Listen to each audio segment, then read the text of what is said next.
Welcome to Healing Generations, a podcast creating a dialogue uplifting the importance of healing, strengthening, and supporting our communities, and that addresses the disparities and inequities in communities of color. Healing Generations is brought to you by the Healing Generations Institute, a collaborative initiative of the National Compadres Network and the Brotherhood of Yelders. Be sure to subscribe to stay up to date on our new releases.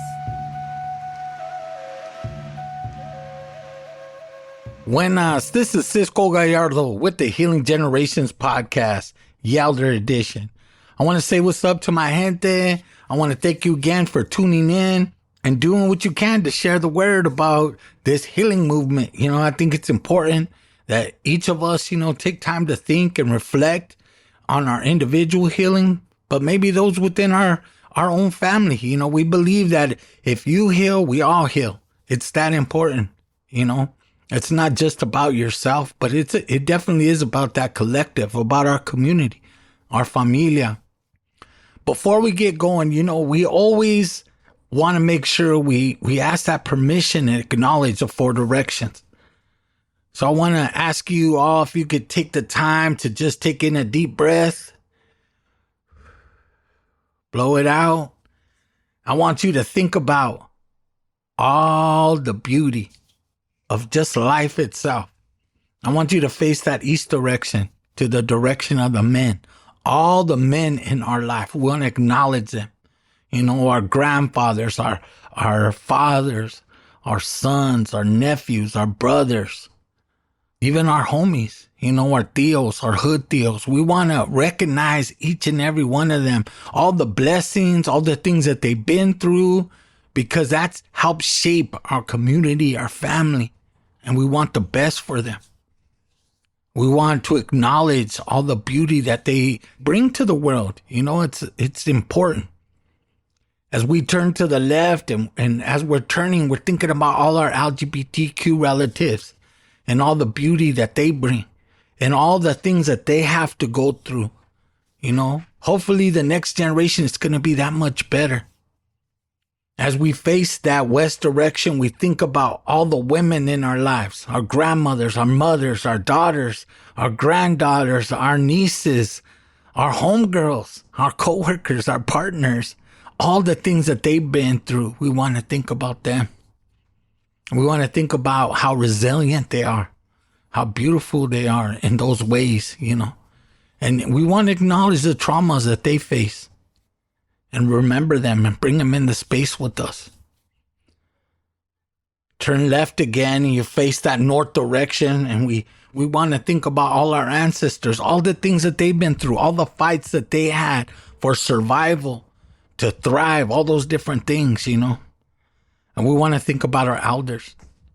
Now, if you're lucky enough to have your grandparents or your parents, I want to remind you to call them, talk to them. Check up on them. Make sure they're doing all right. They're probably lonely and they need our attention. I just want to remind you of that. As you turn to the left again, I want you to face that south direction and think about all the children, all those that are not even born yet, all the way down to those newborns, down to the toddlers, all the way to elementary school, and then middle school and high school and beyond. We want to think about them, all the hope that they have, all the dreams that they have, the reality that they speak. We want them to be not only successful, but we want them to be happy and healthy and feel good, have these good relationships, I want you to acknowledge the sun, all the beauty that the sun brings to us, The sun, the heat, the light, the hope, all those things. Touch the earth, Thank Mother Earth for all that she gives us, from the water to the plants, to the animals, all those different kinds of things that we need to live, to survive. Let's do our best to protect her and be a part, of the movement to protect her as well, Then in the center, we want to acknowledge the creation of life. Whatever you believe, I'm not telling you what to believe. I'm just saying the miracle of life is a beautiful thing to be in awe over. And we should think about that, be in gratitude. Maybe you're thinking about someone, call them. Maybe you want to do something nice for yourself, but you keep putting it off. Do it. That's how you heal. So I want you to take a big, deep breath in again. Breathe it out. This particular episode, we're doing another one from the archives, And this one from the archives is with the Yelder, Arturo Diaz. His episode was titled The Gentle Fight of Healing. And healing doesn't have to be this rough journey that you go through. It can be gentle. It can be calming. And it should be rejuvenating. It's not always going to be easy. It's that first step that's the hardest. Even when no one's looking, should I do it? It's hard. Just keep doing it because I believe in you. And I want you to think, as you're listening to Arturo, he has a lot of good reflections about his family life and different things in his world. I want you to think about your own family life and what you're going to do to improve things. I think we all have to do that from time to time. And until next time, I just want to thank you again. Palabra. As we get going, I'm happy that we have one of the compadres with us. He's been to Jalon, the East LA Men's Circle, various different ways.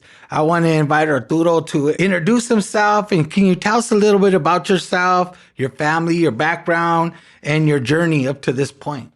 Yeah, well, Cisco, primero, I'm honored to be here with you and share space with you, brother. It means a lot. It's not too often to get to sit with you alone. Right? Mm-hmm. You're always busy and doing so much for the community. So I really just want to say I appreciate the invitation. And, I feel blessed to be here and sitting here with you. Again, my name is Arturo Diaz. I am a husband to my beautiful wife, Linda Diaz. And then I'm a father to Sugeli and Arturo Diaz. And what else can I tell you? I'm a licensed clinical social worker. I've been working on working in the community, working with healing, healing individuals, families, children. Been doing that for over 20 years now. We're at Santa Ana College right now. I work at their mental health center. I work with addiction counseling as well. And actually this morning I just got out of working with the men in the prisons here at the Olesi in Orange County. Started doing that recently as well. So it's a little bit of what I'm doing right now. But like I said, I've been doing this for 20 years. Started with Department of Children and Family Services in Los Angeles, working with, as you mentioned, a lot of the foster kids and kids who have been removed from the home. So when you mentioned that, I went there during that prayer and thought about those kids because, they're kind of out of sight, out of mind. We forget about them. And thank you for acknowledging them. I appreciate, the work that you do. When it comes to healing, when it comes to you personally, what does healing mean to you? Ooh. I mentioned to a lot of people that, I've been on this journey of healing men and trauma the last 10 years, but I've been on my own journey of healing, past 17 years. And I say that because I became a father 17 years ago. I know my daughter's 16, but when my wife got pregnant, that's when my healing began. That's when I realized that I had a lot of stuff to work on. Up until then, I was coping with some of the inherited ways, whether it was the drinking and a little bit of the desmadre, and that was kind of what got me through a lot of what I call survival, right? But becoming a father really started to challenge those ways as this moment that stands clear to me came about, where my traumas were about to become my daughter's traumas, and I saw the fear in her eyes, and I saw that. I remember that same look that I had for my own father, and I realized the work I had to do. And that's where my journey began, trying to break that cycle of passing that on to other people. But it's interesting because, immediately when it was going to affect somebody else, that's when I was like, I need to fix this. But so long as it was only affecting me, there wasn't a priority. Yeah. You know what I mean? And so I ignored, a lot of the hurt and a lot of the pain I was carrying. And that's where I think, our children become our teachers. Yeah. Yeah.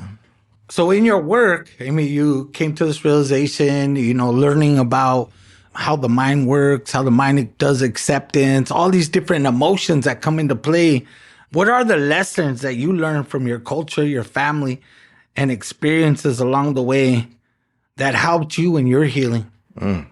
I think there was a certain point where I leaned heavily on just what I had learned and what I had read, and kind of marginalized or excluded a lot of the enseñanzas, right? I think in going into school and going into higher learning, you invest a lot into just reading and writing and doing your papers and everything. But you forget a lot about those things. And I think once I took a step back and acknowledged the enseñanzas that were always there, and realizing that, our ancestors knew, they knew this stuff, that I was limiting myself in my capacity to work. And I don't know if it came from having grown up here in Orange County, where at times, not at times, but acculturation was, a big part of growing up here, and, immediately having my name changed in school. So even that mindset of putting my culture aside, you know what I mean, affected me. And then learning to embrace it again, and then realizing that it was always there. And the enseñanzas from anything from the importance of family, the important role that the fathers have in the family, even some of the remedios that were passed on. I think we dismiss those sometimes, thinking, the doctors and everyone knows best, when, what I call my grandma Cuca, she knew what was best. And what, the healingness in touch, whether it was putting an egg over us or, our sobadas, and the importance of touch, then, that as part of our culture, it's part of our medicina, and we exclude all those things when it comes to self-care and it comes to, psychological health and all that stuff. We exclude, the importance of our teas and our plantas and all those things as far as mental health and healing. So those are some of the cultural things. I can go on, if I dig a little further, but those are the ones that come to mind, specifically the plants that we use, and I didn't learn none of that in grad school, right? Yeah, it's like from the traditions of curanderos, oftentimes they talk about some of that anger being in the gut. It's not here or here, it's here. Oh. And sometimes in Western medicine, we don't think of things like that, right? They don't talk about that. But it kind of leads me to this question. What are some of the common misconceptions about healing, and how can we reframe our understanding of healing process to better support our overall well-being? Ooh, you're going to have to repeat that one a couple of times, but start with the first part of that. Ooh. Okay, what are some of the common misconceptions about healing, and how can we reframe our understanding of healing process to better support our overall well-being? The misconceptions to healing. I want to be careful about this because this is my own interpretation in terms of how I had a misconception, right? This isn't everybody's. But in mine, I was brought up very Catholic, and the perception of healing was, to go to church and pray and repent, and it was almost like my perception was give yourself your 30 lashings, for what you did. And this is as a kid, as if I had killed somebody or something, so there was guilt was very much a part of what I thought healing was. And so even as I gave myself an opportunity to so-called heal, I was also carrying a lot of guilt at the same time. Like I didn't feel like I was letting it go and I was good, It wasn't until, I incorporated a lot of our traditional ways and the gentleness of healing, and that a male could be gentle. And coming into Jolon the first time, and I'll remember this to this day, Maestro Samuelin was there. I didn't know who he was. I walked in, he was the first one to greet me, and he said, "Welcome home, mijo." Bro, I fell apart. Not in my throat, and I didn't know what that was. I did not know what that gentle healing was, So as far as a male, I think some of the misconception was that, you carry your cross, es tu cruz, aguántate, right? And just work hard and be a hard worker, and you're good, And there was so much more that I was depriving myself by not healing and not being gentle with me. I didn't know how to be gentle with my family. And what I mean by that is, like, even with my wife is a hugger, man. She is, hug. That's her thing, man. And me, man, no, like I always, I developed this sense of whether it was protection or what, but through trauma, I didn't like touch. I didn't like people around me. So I deprived myself of those things. That was healing, to be able to embrace. Once I had kids, like, hey, how are you not going to hug them? How are you not going to touch them? How do you know? And I was depriving myself of those opportunities because I didn't know what healing was, and gave myself permission to heal in a gentle way, without all the guilt, without all the 30 lashings, without feeling like I had to go to a specific place to find my connection with the Creator. I could find my Creator wherever I was. And interesting enough, another mentor of mine mentioned to me that, the first ceremony begins at home. That's the first ceremony. And when I learned to incorporate that into the healing, in my own healing, I found a better connection. And that's what's worked for me so far, as far as challenging some of the misconceptions that I was raised with. Yeah. How about in school? There's a lot of, learning about how the mind works, how people work. How did your own cultural understanding change, and had to get realigned, or it changed in school? Like, how did that process work for you? I think I have always questioned things. I was an activist growing up in high school all the way through my early years at Cal State Fullerton and Mecha. So I've always been one to challenge things. I think once I was in grad school and learning more about psychology, and again, a lot of this stuff came from these old white dudes, man, that, studied and did their thing. But a lot of it, I struggled to connect some of it to our people culturally. Yeah. But they did lay a good foundation, and I used a lot of it. I use a lot of it still as a map. But when I think about, family and how important it is to our culture, I think sometimes that doesn't always get highlighted in terms of psychology and learning about those things. Ceremony, that sure as hell wasn't in there. Even like now, the various instruments, even the drum, and utilizing those things in therapy, those are stuff that I brought in from platicas and coming in and connecting with other people and connecting back to our ways, right? But I think as we evolve in more cultures and more, seeing colleges right now and seeing that the majority of people graduating right now are women. Yeah. And I seeing the influence they're going to have, these generations are going to have in changing how things are done. And we've done things in a way that's been very limited, that this is how behavioral health works. This is how psychology works. And really broadening it out, open more, and bringing in other people's cultures and traditions. Usually it's been like, don't bring your culture, your spirituality into therapy, but I definitely bring it in. Well, yeah, we have the 4 concepts of healing. We talk about the 4 domains at least, right? The mental, the physical, the emotional, having all those parts together. Sometimes we don't look at the whole. We look at the 2 things that we know, physical, right, and mental. Right. But we rarely talk about the spiritual and the emotional, right? But those are all a part of it.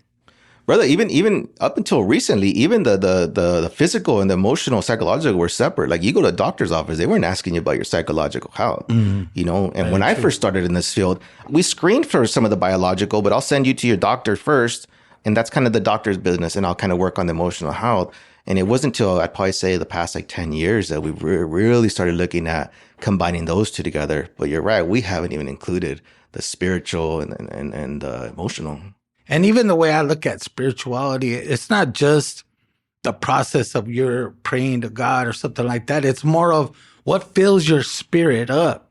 Sometimes for people, it's music, it's poetry, it's writing, it's something other outside of you, or even within you, to the point that it inspires you to carry on, because there's so many people out there that get caught up in thinking they have to go to a building to find something, or follow even what our parents did. I mean, I appreciate my mom and all the things she's given me, but part of me finding my spirituality was exploring, kind of figuring out, well, what resonates with me, and how do I build on that? And what was that process for you? You're absolutely right. I think, as you mentioned, your own journey in terms of your own finding what worked for you, the first thing that comes to mind is feeling worthy of it. And I mentioned, like, going to church for me was like, man, I got walking in like with my head down, like I already messed up, man. Like, that was like walking in like I'm gonna get a regañada right now. That's kind of what my connection was, where now it's different, and feeling worthy of I find my peace in going for a run. I think it's the rawest definition of me. I feel like I connect with the Creator because my body's connected to everything, to the air, the earth, and the elements. Whether it's raining and it's cold, I'm connected and there's no BSing around it. If I'm freezing, I'm freezing. If my legs are hurting, if my legs are burning. And so I talk a lot. I talk a lot with the Creator. But when I first started running, it's just going, I was mean to myself, man. Every time I'd cramp up or I'd get tired, I'd be like, ándale, that's what you get. That's what you get for this and for that and for that. So I was practicing the same broken ways, even when I was trying to be good to myself, And somewhere along the process, I started to check myself and really trying to be, kind to myself. And I did a lot of inner child work when I was running, believe it or not, because I caught myself being mean to myself and using those words that, bueno pa nada all the time, And I was like, here you are doing something good for yourself at the same time kicking yourself, And so I did a lot of inner child work and identifying that little child and even being like, it's okay, mijo. I got this, buddy. I got this. So if I'm going up a hill and I'm challenging and I don't feel like I got it, instead of getting mad, I would do a lot of like, I got you, mijo. We're going to get up this hill. And it's very representative of life. Yeah. Those hills are always going to be there, brother. And we can't be the first ones to jump ship, man, on ourselves. If you can't be loyal and be there for yourself, it's really hard to feel worthy of good things. So when you talk, whether it's going and running for me, or whether it's your ceremony, your pláticas, whether it's yoga or meditation, whatever it is, you have to feel worthy of it. And can you do it when nobody else cares, brother? Can you do it when nobody else is watching? Some of us could do things when other people are watching, right? Yeah. But can you do it when nobody else cares, brother? And that's how I go about thinking about the self-care and practicing ceremony healing for me. And in this healing journey, how does it affect your parents? How does it affect me as a parent? No, not just you, but your parents. Ooh. I think there was a time when even my suegros, and my parents, looked at a lot of what I was doing and questioned it a little bit, But I've never felt like I've never imposed it on anybody. Yeah. Like I welcome you to my house and this is what we're going to do. And we're going to do it in my way. And even if not in my way, but the way that we practice it, right? Yeah. Whether it be, Dia de los Muertos or, the Dia de la Virgen or what have you, I practice it in the way I've learned, which is very different than the traditional cultural practices or Catholic practices. So when people come over, I let them know, even at any point, if you need to step outside, it's okay. I'm not going to feel disrespected, just let me know that you got to step outside and that's okay with me. So I don't force anything on anybody. But interesting enough, along the way, they started to embrace it.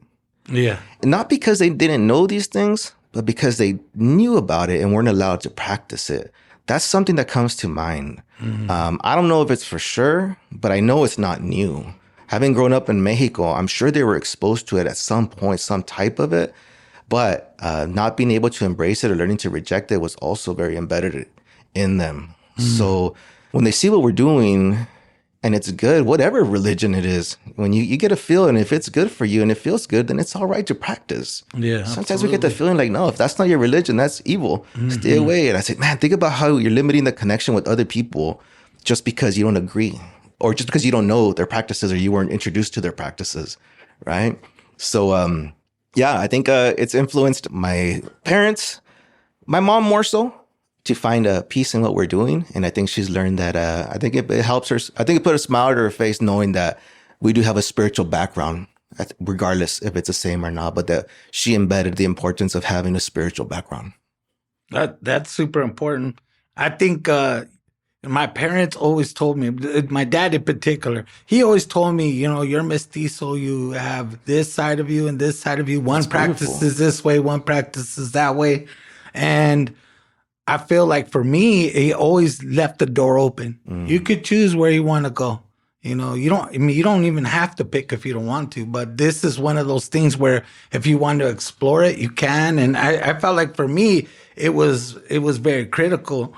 But how do we create a supportive environment for healing both individually or within communities in order to foster this collective sense of well-being? Because a lot of times we could do it individually, but I think our biggest struggle is even a part of this podcast. How do we create a sense of that for the larger community? Because there is so much apathy within our community when it comes to healing. That's a tough one. That's a tough one, Cisco. Because you do want to make this impact, this collective impact, right? How do we influence more people? How do we allow more opportunities to heal and take away the stigma around mental health or what have you? I think, something that comes to mind, Cisco, is that, as men, I acknowledge, the amount of hurt we have caused, right? Mm-hmm. But along this journey, I've also realized that there's not enough men in the healing field to help with all the damage we've done, So, really connecting with a lot of other people that have been hurt, women, LGBTQ plus community, and bringing them in as we start talking about healing, and also including the importance of healing men, because it's a hard one to build empathy towards, considering how much damage we've done, right? But more recently, I've been involved with a lot of domestic violence programs, of helping victims of domestic violence, mainly women, right? Yeah. And it's been great. But I've been able to promote the importance of adding healing men to the solution of preventing domestic violence and child abuse. And I think it's something that we've ignored for a while because it's hard to build empathy towards hurt men who hurt, right? I mean, it's great. Yes, definitely, we got to help the victim and get them out of that situation by all means. But if we don't work with him, he's just going to move on and hurt somebody else. And the cycle continues.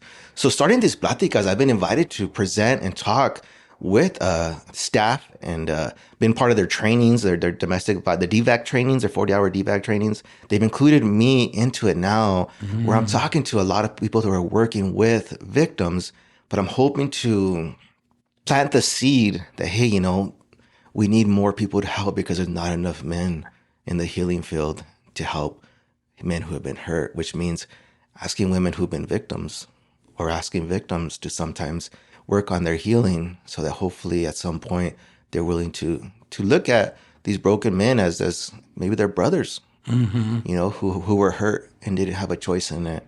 Their fathers, their abuelos, who were hurt and didn't have a choice in it.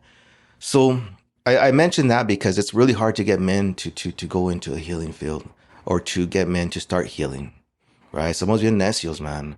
And a lot of the people who do are more willing to are the women or other genders or identities who are willing to do it. But men are stubborn. Yeah, I think for a lot of men, they feel it's demasculating. Yeah. Right? If you're doing healing work, it doesn't seem tough. It doesn't seem hard. But we already know emotional work is hard. Really looking internal, looking at yourself, calling other men out, not in a bad way, a council culture way, but in a way that's supportive to say, look, you made mistakes, you hurt people, you're worthy of a better life. Now, people are not going to accept that right away. It's going to be tough at first. They're going to look at you like, what are you getting out of this? What are you doing? But at the end of the day, the work will benefit. People will benefit through your work. Yeah. They're going to benefit from the conversations, from a new perspective. I think a lot of people look at healing as it's kind of fluffy. It's not real. But to me, there's nothing that to me feels better than feeling good about situations, looking at it more positively. You feel better when you do that instead of being angry. And I know as a man, sometimes I'm just angry. Yeah. And it bothers me that I'm feeling that way. I want my kids to have fun, my wife, everybody to have fun and enjoy life. But sometimes you just don't feel like it. And that's when the work comes into play. What are you going to do to help have these conversations and reach out to young men as not only a therapist, but as a man? What would you say to the young men out there that are struggling, they're trying to make a change, but they feel alone in that change? I'll often use this description of, when I'm working with individuals in general, of having a sacred circle. And everything sacred is in that circle. So we start talking about who's in it, right? And so we include our partners, our children, obviously, our pets, our parents, sacred. And we talk about how we make them feel sacred. Like as a father, how do I make my kids feel sacred? How do I make my wife feel sacred? My parents feel sacred, right? Well, we think about who made us feel sacred and whether or not we belong to somebody's sacred circle. And sometimes we didn't, man. Yeah. And we learn to find out how to survive outside of a circle. And we become very good at it. You have to find those people, and there's a lot of people outside of a circle, and you find another place to belong, and it feels good. We might look back and say, hey, there's a lot of desmadre, a lot of, unhealthy things we were doing, but I wasn't alone. I found people to drink with. I found people to party with. I found people who were broken and toxic like me. I found people who expressed anger like me, right? At some point, you start to realize that you're taking care of everyone inside that circle, but you're not in a circle. Even as a dad, I found out I wasn't in that circle. I was protecting everybody in there, but I wasn't in that circle.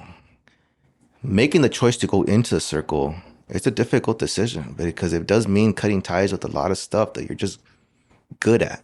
It doesn't mean it's the best. It doesn't mean you enjoy it all the time, but you're good at it because it comes so naturally. We were trained by experts how to do the chaos.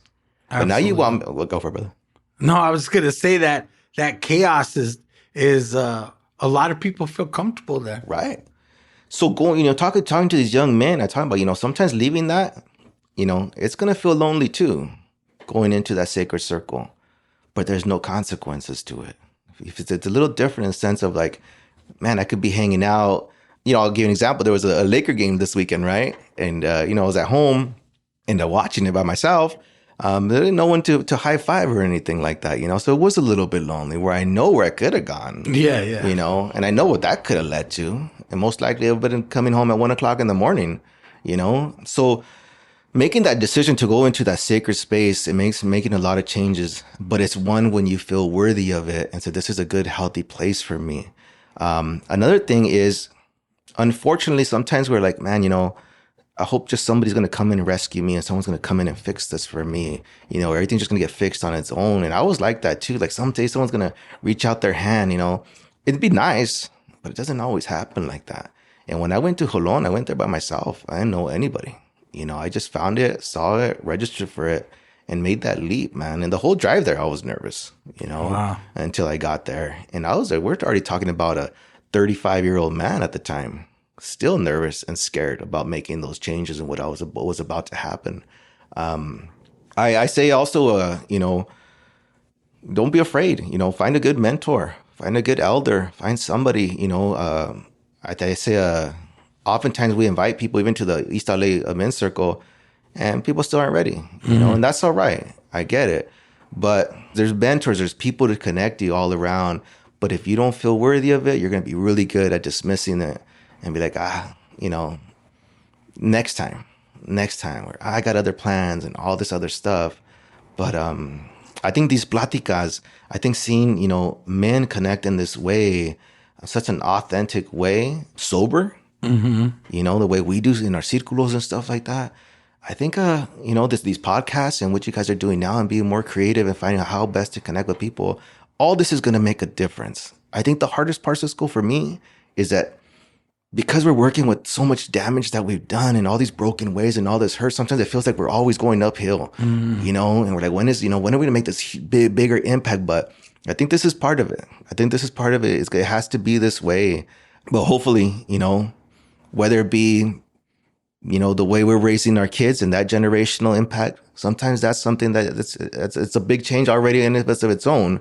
But I think connecting these youngsters that are stuck with video games and everything right now to ceremonia and danza and things like that, I think we need to get them back into it. I think, we've lost a lot of that in our communities and a lot of the identity of our people as well.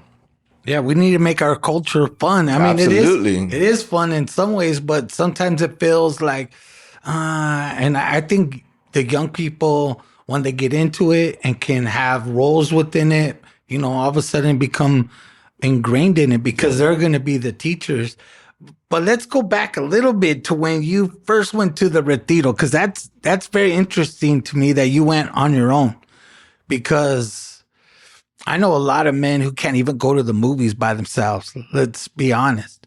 And to go to a place like a retiro, just so our listeners, they might not be familiar with what a retiro is. It's a retreat, a men's retreat over a 3-day period where we kind of talk about, first we get to know each other. We talk about our cargas and regalos, our baggage and gifts. We might participate in a sweat lodge, pray, connect on that level. kind of learn about tradition, the fire, those types of things. And then, eating together, kind of enjoying that part of the weekend. And then the next day, just trying to give thanks, just sit there and be happy for what happened and look forward to our work. If you would have told me this 25 years ago, I would have said, no way, man, people can't do that. Or men, like all the ones that I knew were more like Christian based ones, which there's nothing wrong with that. I never been to it, but that's what I kind of thought of. Or you go to camping with like my uncles went camping, fishing all the time over the weekend, and they would probably drink or do whatever. But to go there, be sober, those 3 days, kind of talk about feelings, which is also tough. I mean, tell me about just the decision. What was going on at that time? You said, you know what? I need a little bit more. It's interesting because I always was looking for, more connection to our indigenous cultures and beliefs and, even doing a sweat, right? I'd always heard about it. I knew people who had done it and, but it was more like, I wanted to like force it. Like I got to do this. I got to do this. And finally, when I let it go and it happened so just naturally, I learned a lot from that whole process of just sometimes the creator works differently, man. You can't force it, So even that trip to Jolon, that first one, it wasn't forced. It was one of those things that just, I came across it. Interesting enough, I went to a conference with the Compadres Network here in LA years before that. Mm-hmm. And I tried to connect with people and I didn't get any responses back. I don't know who it was or what. Total, it wasn't meant to be. Mm-hmm. And I let it go. And then 5 years later, an email comes in and I was like, is this the same one? Is this the same organization?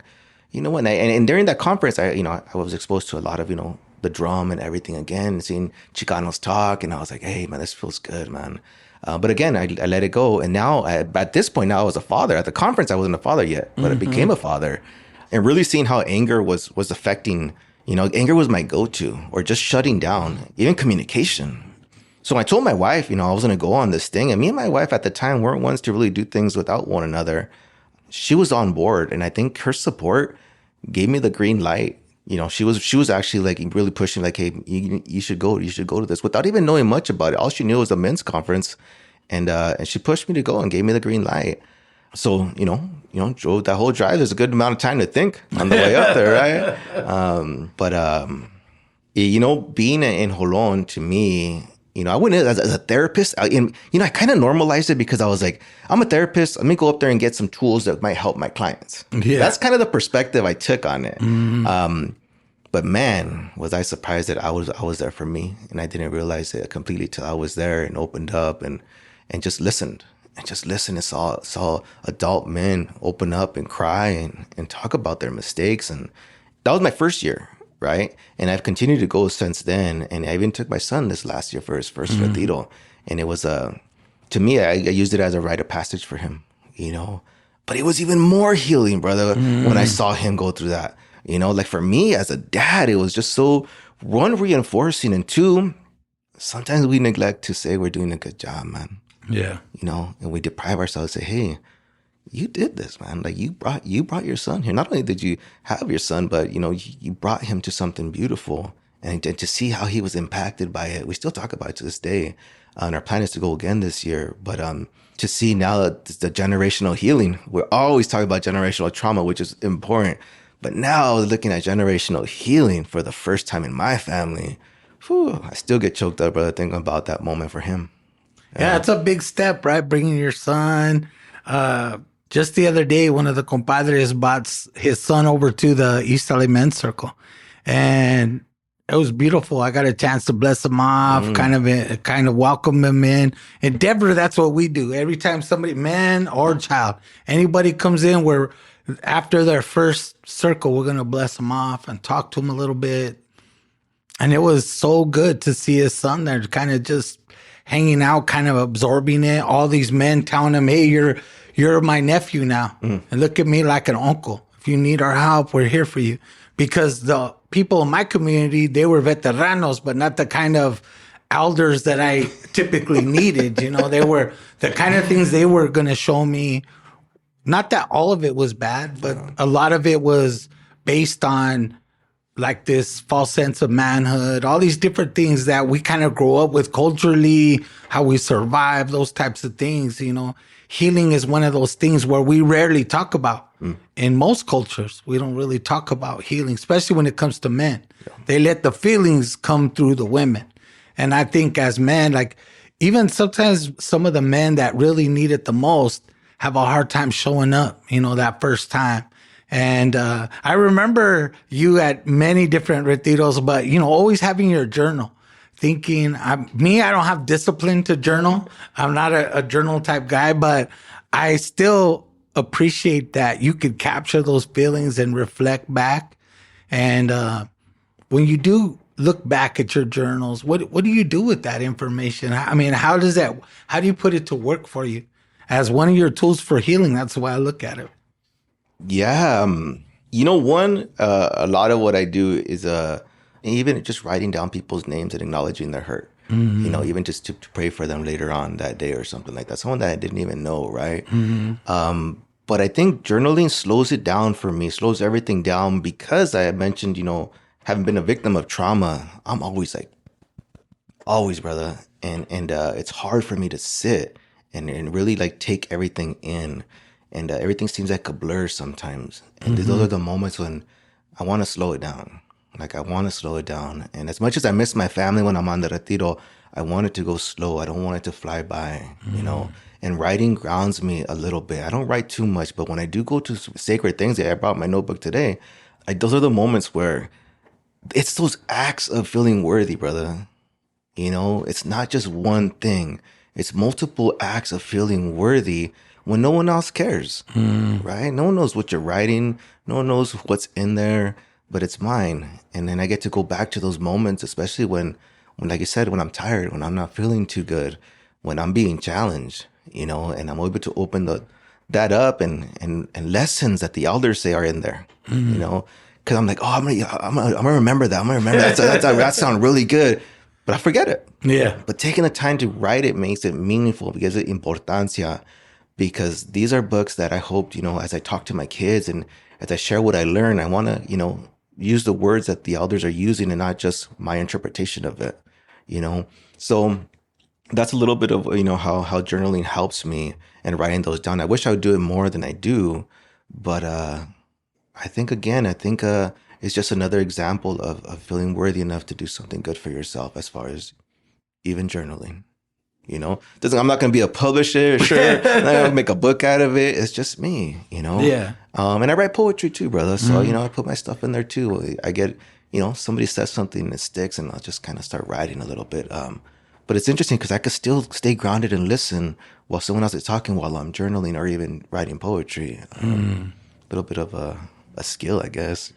Yeah, definitely. Definitely. I mean, I like to draw because I get inspired while people are talking, and my ADHD sometimes prevents me from listening. If I'm not doing something to occupy at least my hands, and I could kind of just listen. And it takes discipline, though. To be in circle takes discipline. To be in ceremony takes discipline. Being self-aware, all those types of things. So all the things you've learned since that first retiro, what have you pulled into your everyday life and work? Yeah. Again, being gentle to myself, even, when I'm so good at being chaotic. So finding more balance has been one thing that has stood out to me in various aspects of my life, including, drinking water and, going for my runs. And one thing I said that we do try to practice at least once a month is we have our own círculo at home. And we do ceremony, and we acknowledge the directions and everything.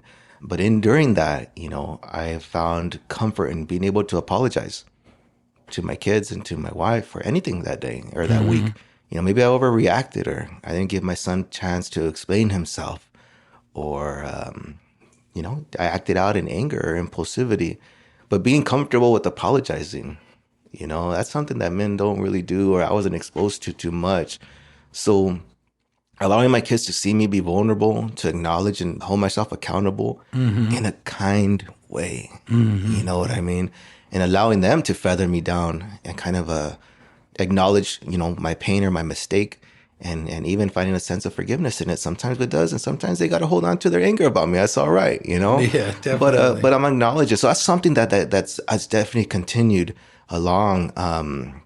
But also, you know, embracing the role that men have, you know, and the importance. And Maestro Jerry, you know, said, you know, when one is not at the table, we're all out of balance, right?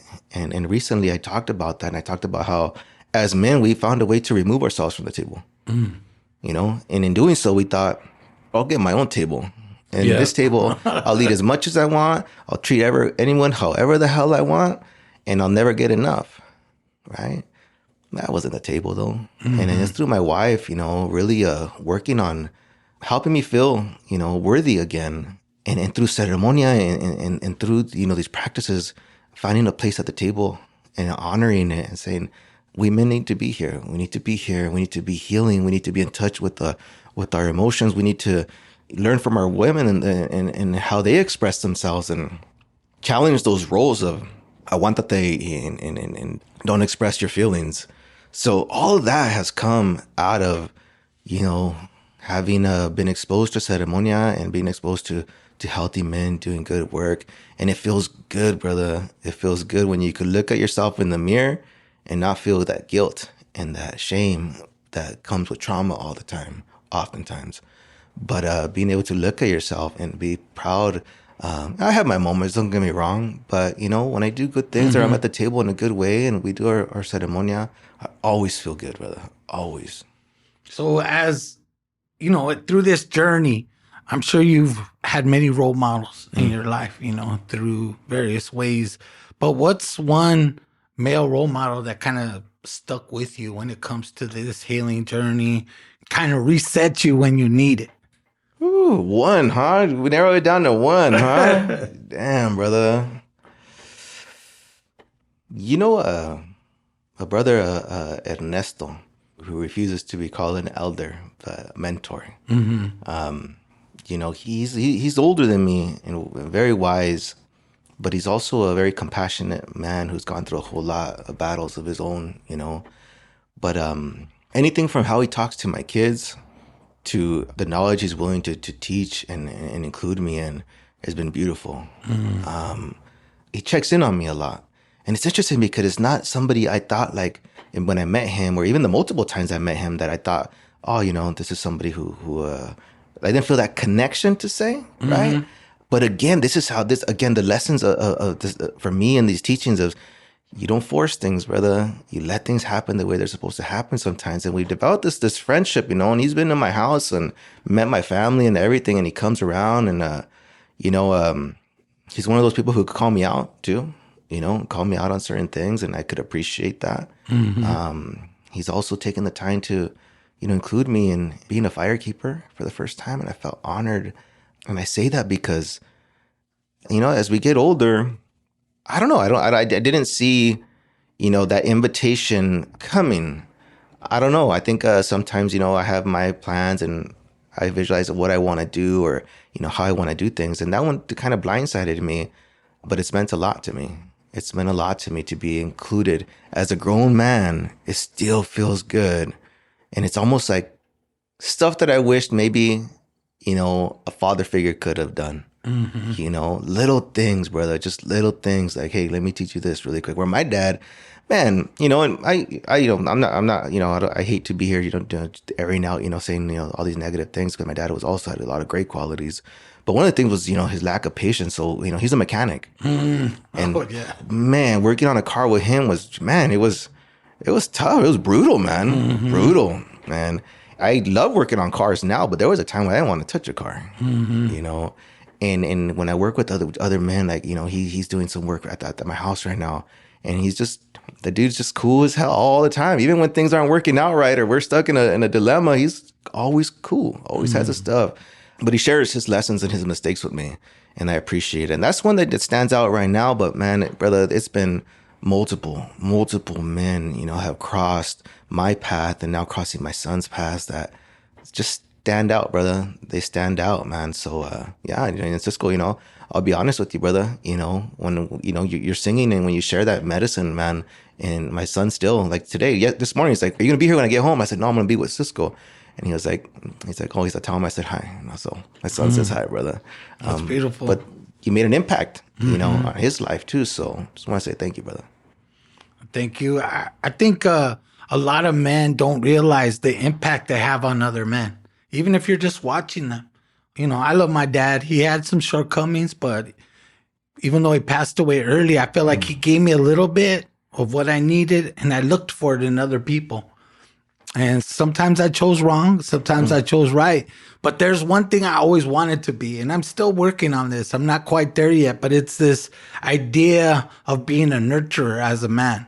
A lot of times we look for our women to nurture relationships, nurture people, nurture our children. And I've always wanted to be like that. There's always something that holds me back just a little. I don't know what it is, but I know in life, I want to be like that. There's one man, his name is Luis Villanegra. He used to be a Black Beret at San Jose. Consider him like a tío of mine. But when I would be around him, I would see, and he's a man's man too. He's martial arts. He knows all that kind of stuff, but he's very loving at the same time. And I always appreciated that, the way he talked to us as young men, acknowledging, yeah, you want to be a warrior? Well, start acting like one. And then we'll take it from there. And I think for a lot of young men, that's what they need. And young women too. Because there's a lot of young women warriors who need positive male role models in their life. I think about my daughter. She had told me one time that she's happy that I was not strict on her. I was strict, but that she demanded more from people, because she realized she deserves more because of that. And it made me really feel good and feel like, well, I did a good job as a dad, the best I could to get her to that point in life. And I feel, that's part of our jobs as men, to do that kind of thing. Yeah. So as you carry on this journey, what do you want to do? Is there things that you're still grappling with, or things that you feel like that you want to add to your son's path, Healing is continuous, brother. And I'm constantly challenging myself to continue to push and make time to heal. We're moving fast, man, and my kids are growing up fast. So there's a lot, when we sit around, so many men that are doing such good things, you could look and say, oh man, I wish I could do that, or I wish I could do that, or I wish I could do that, without acknowledging our own medicina, Exactly. So I mentioned, writing poetry, something that I'm passionate about. I don't make enough time for it, and sharing it and sharing what I write.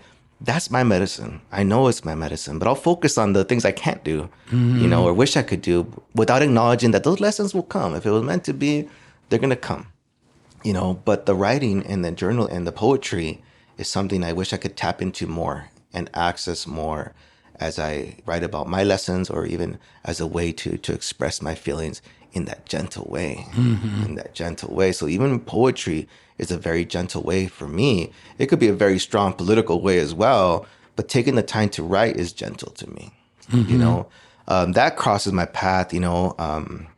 Another one is, ultimately I would love to, create a safe place for young boys to come heal.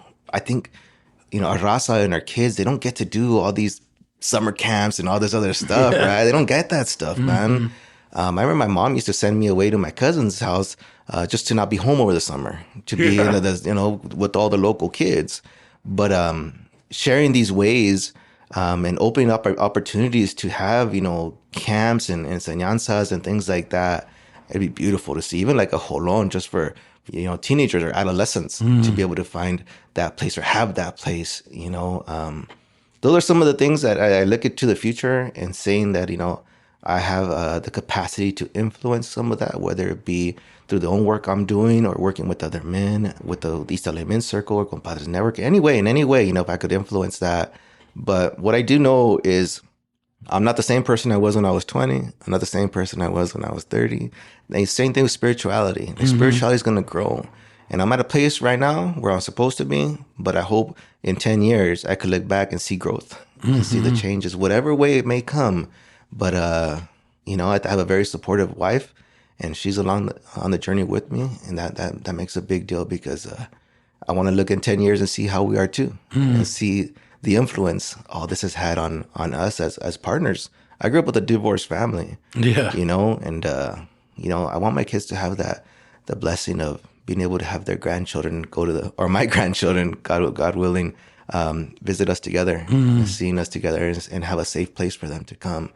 But now I'm going way ahead. I'm already talking about grandchildren already, brother. No, that's beautiful. I mean, that's when you know, right? Grandchildren. One of the most beautiful things was to see my mom with her grandkids.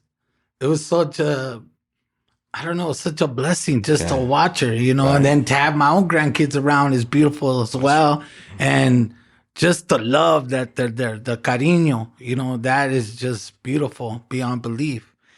So as we're wrapping up this conversation about healing, first I want to thank you, you know, brother. And doing your job. A lot of people, they get confused around anxiety versus fear, just plain old fear. And how I know a lot of people, especially our generation, they're aware, even the generations like my kids today, they struggle with anxiety. And I think that's one of the problems because we're more aware of it and we could talk about it. I think anxiety has been around forever, obviously, but I think now we're more aware and we talk about it. But, you know, what's some brief things that people can do to deal with anxiety? You know, I think it's such an important thing. You know, I want to leave somebody with a practical thing. You talked about being physical, being gentle with yourself, being open to new things. Yeah. What I do, what I feel helps, and everyone has their own, you know, their way of practicing, you know, anxiety reducing interventions, right? But, you know, when I talk about trauma, I talk about the fact that our sacred rhythm was broken. We lost that connection to our sacred rhythm. And it's really the heartbeat and your lungs and that I say that sacred dance between the two. And when you go through trauma, all that gets messed up, man, right? You know, part of the healing journey is with anxiety is connecting and finding that sacred rhythm again, feeling worthy of it, one, but then recognizing it. We've learned to ignore our bodies for so long. You're right. Anxiety has been there a long time. We just learned to ignore it. And in learning to ignore it, we're dismissing ourselves. And in dismissing ourselves, we're not worthy again. And there we go back to that broken way, right?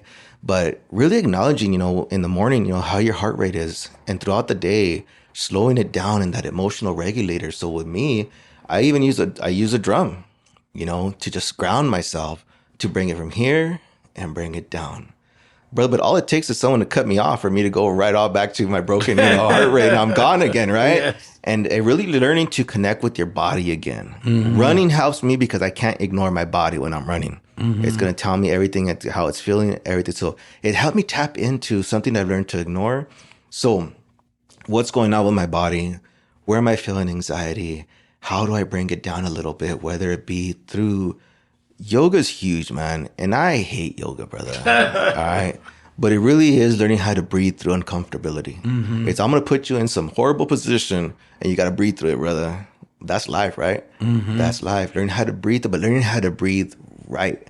And if we had an example right now, I show you, most of us breathe with just our chest, brother. Yeah. And learning how to breathe down here, I was like 30 something. I was like, I know how to breathe. And I realized the whole time I didn't.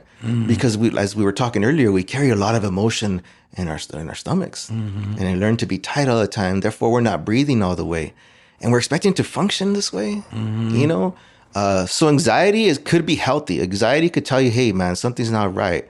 But when you're always anxious and then it turns into panic attacks, you know, we really have to start looking at, you know, what we're not doing, how we've ignored our bodies, and what helps us ground ourselves. Sometimes it does involve having to see a doctor and going to get some type of pastilla, you know.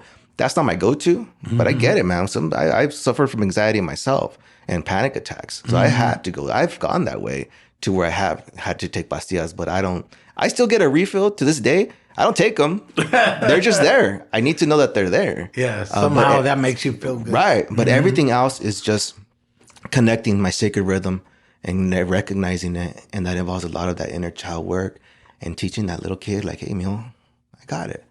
You know, and trusting me to be present. Not every now and then, always.